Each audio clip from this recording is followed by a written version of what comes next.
So I had this amazing opportunity that on my desk I had almost all of the, I think all of the dual axis steering knuckles. This one is Revoknuckle, this one is, what was it called, Perfohub, Renault, and this one is HiPer strut GMs.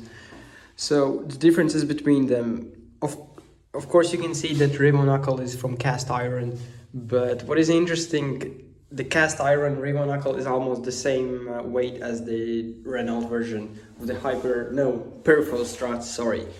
So let me tell you the weight. So Revoknuckle is 14.2 kilograms, Perfohub is 13.4 kilograms, and HiPer strut or knuckle is 11.65 kilograms. So this one is the lightest. And what else? So let me show you how the bearings are mounted. These are with screws, and there are 4 screws, but this Revoknuckle one is pressed in. So what else? All of them have ABS sensors, like right here you can see. And this Renault one has here. And this is Revoknuckle. What else? Okay, I can try to measure like some sort of dimension for you. Maybe that will give you an idea of these knuckles. If you want to fit them in your car, so this is very approximately just something like 40 centimeters. Or, well, you can try to take a screenshot and like this. This is,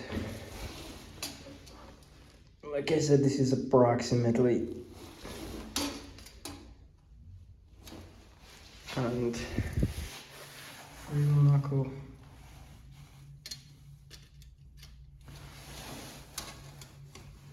I just thought it would be a shame to not like make a short video, because probably someone in this world geeks out for suspension as much as I do.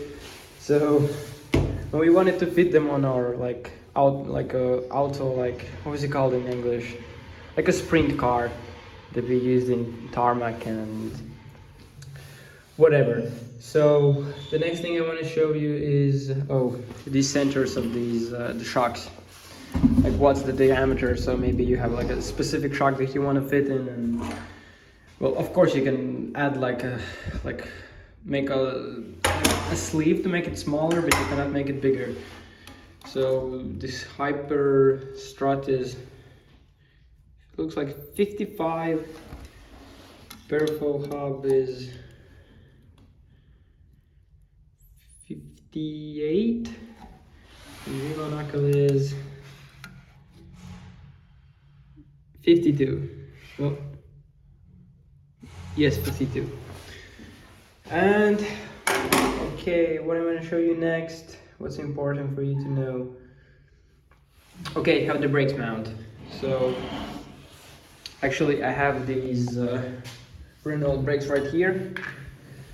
They have huge brakes and also huge brake discs, but the whole like knuckle and everything weighs so much. But Renault is the only one that uses like a balls that go through here, and like let's say the cheaper style of calipers bolt like this, like the screw goes from here to here, and you know what I mean. So that's the difference between the brake mountings, and I think if you're on a budget, you're gonna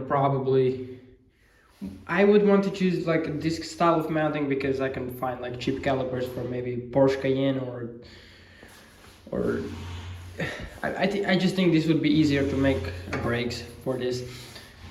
But maybe you can use the stock brakes from Renault, because they're like really huge. I think they're good. Probably haven't tested them out. So what else? Oh, what I also want you to pay attention where so you see where the steering, like what's it called in English? Steering rod, steering knuckle, or no, steering ball joint, or you get what I mean. So the distance from where the lower arm mounts and where the steering joint is. So I will just try to make like, so you can see it yourself.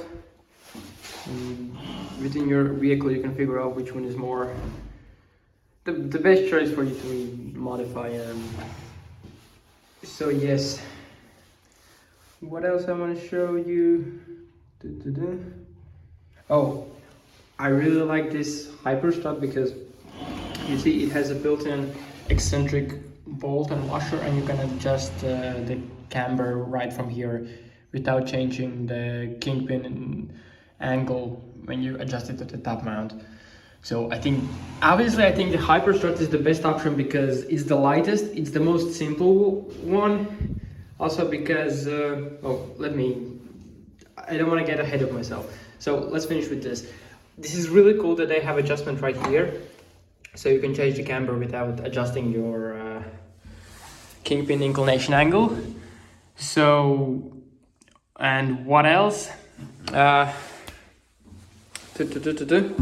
Oh, okay. So the next part I want to move on to is, you see this bracket or like joint or rod. I don't know how to call it in English, sorry, but this is just to keep this center, like this part of the knuckle, like to not spin around when you turn the car, or just so it stays into place. And this is also like a mounting on Revoknuckle, but you can see here that HiPer strut is, I think, a better design because there's just this one mount and like this bushing, or I don't know how the lower control arm is made. I haven't got it with me, but like this just holds it in like this, and there is no need for this part. So what else? Well, basically yes, I think the HiPer strut is the best option, like at least for our scenario that we had. We had a lighter car. It was not as heavy as this Renault Megane, or I think it's the same for Renault Clio. But this is just the lightest option. It's the, like you see, all of the joints aren't as huge as, like, especially Revoknuckle, and I think they're good enough size for the application that we had. So if I would continue on the project that we had, I would choose the HiPer strut, like I said, because it's the lightest one. It has, it doesn't need this thing because it uses, like, I think a better design right here. Just the lower control arm holds it in place. What else? Well, yeah, and if you want to put in like a drive shaft or add your bearing, that's not like from GM or like that uses, well, if you want to replace the hub, I think it's going to be easier to do it with a style like this where the hub and the bearing bolts in, other than a press-in option. So right here, pretty much I think the only option is to find the sleeve or find the bearing that fits your dimensions. And I think, but it's a lot harder to modify the Revoknuckle to your car. And what else? I think these are the cheapest option. I think we bought like two of them for 300, so 150 a piece, and these were like, if I remember correctly, like 400 a piece. But I think they came with they came with the brakes, and so that's quite a good deal, actually. But usually they're around like 1,000 euros if I remember correctly. But we bought these a long time ago, so sorry, I probably made a couple of mistakes when I'm telling you all of this, but I just thought I would rather release this video than nothing at all. And what else I want to talk about? Let me think. Well, you can see how like this, well, I don't understand why this Megane knuckle is so massive. Of course, the Megane RS or Clio RS, it's a really fast car. It has a lot of loads, but like this is so massive, and I mean it weighs almost the same as the cast iron version. So yes, I mean if you have a high load, if you have like high grip car and it weighs a lot, and maybe the Renault version is the best one for you. But well, you see like how this is a cast iron part and it's so massive. So if you want to, I think, replace this, lower top. So you remove these two, and then you can slide out the top part. And well, all of these pretty much disassemble the same way. So you unscrew 1, 2, 3 bolts here, 1, 2, 3 bolts, and you take off the top, and here always like just 2 bolts right here. And yeah, well, Renault version has no studs.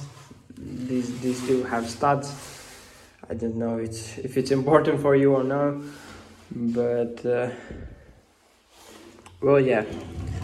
And I think this HiPer strut version is the smallest one, so it will fit into the smallest wheel. Oh no, the Revoknuckle is smaller, like much smaller, but keep in mind that the over control arm is going to be end about right here, and on the HiPer strut it's like the same level as here. And I don't know what to tell you more. Hopefully I helped out someone who's also interested in these knuckles, maybe modifying their front wheel drive car or all wheel drive. And we wanted to install them on our Golf 3 because yeah, we can decrease the kingpin inclination, add more camber gain, and the torque steer wasn't like a problem for us, but well, we thought we could gain some advantage upon this. Like, well, we drove with Clio RS, like our competitors had Clio RS, and in the corners the cars seemed faster, and we thought, what could it be? And maybe camber gain on. Well, we didn't understand much about suspension at that point when we started buying all of these, but yeah, now we just sold the car, so we don't have a use for them now. I think we're gonna post them up for sale, but yeah, I just thought I would make this video. Like I said, hopefully it'll help out someone who is looking for a double axis steering. And yes, I also have a 3D scanner available, so if anyone is interested, maybe before I sell them I can 3D scan them and maybe sell you a CAD file. But yeah, I think that's about it, and hopefully I helped out someone.